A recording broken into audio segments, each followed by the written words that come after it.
Southern Cebu naman ngayon ang binayo ng bagyong Verbena. Nakaranas ng matinding pagbaha ang ilang mga bayan sa lalawigan, partikular na sa Carcar City at sa bayan ng Barili. Lubog sa baha ang ilang barangay sa Carcar City kaninang madaling araw. Umapaw ang tubig mula sa spillway na nagdulot ng malawakang pagbaha hanggang sa bahagi ng poblasyon. Binahari ng ilang gasolinahan at main road ng lungsod. Sa barangay Poblasyon, nagbistulang ilog ang bakuran ng mga residente. Kitang-kita sa video ang lakas ng ragasan ng tubig.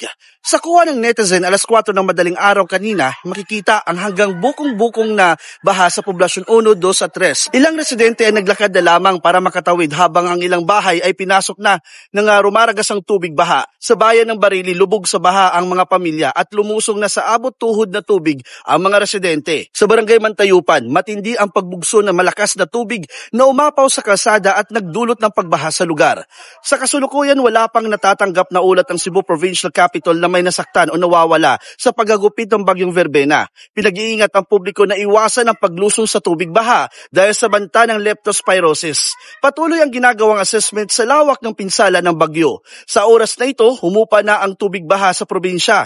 Nananatiling suspendido ang mga biyahe ng mga barko sa Cebu. Nasa 250,000 barel ng tubig ulan ang ibinuhos kaninang madaling araw sa loob lamang ng 2 oras kaya naging dahilan ng malawakang pagbaha. Ako po si Jana Roa, ang correspondent ng News 5 Visayas.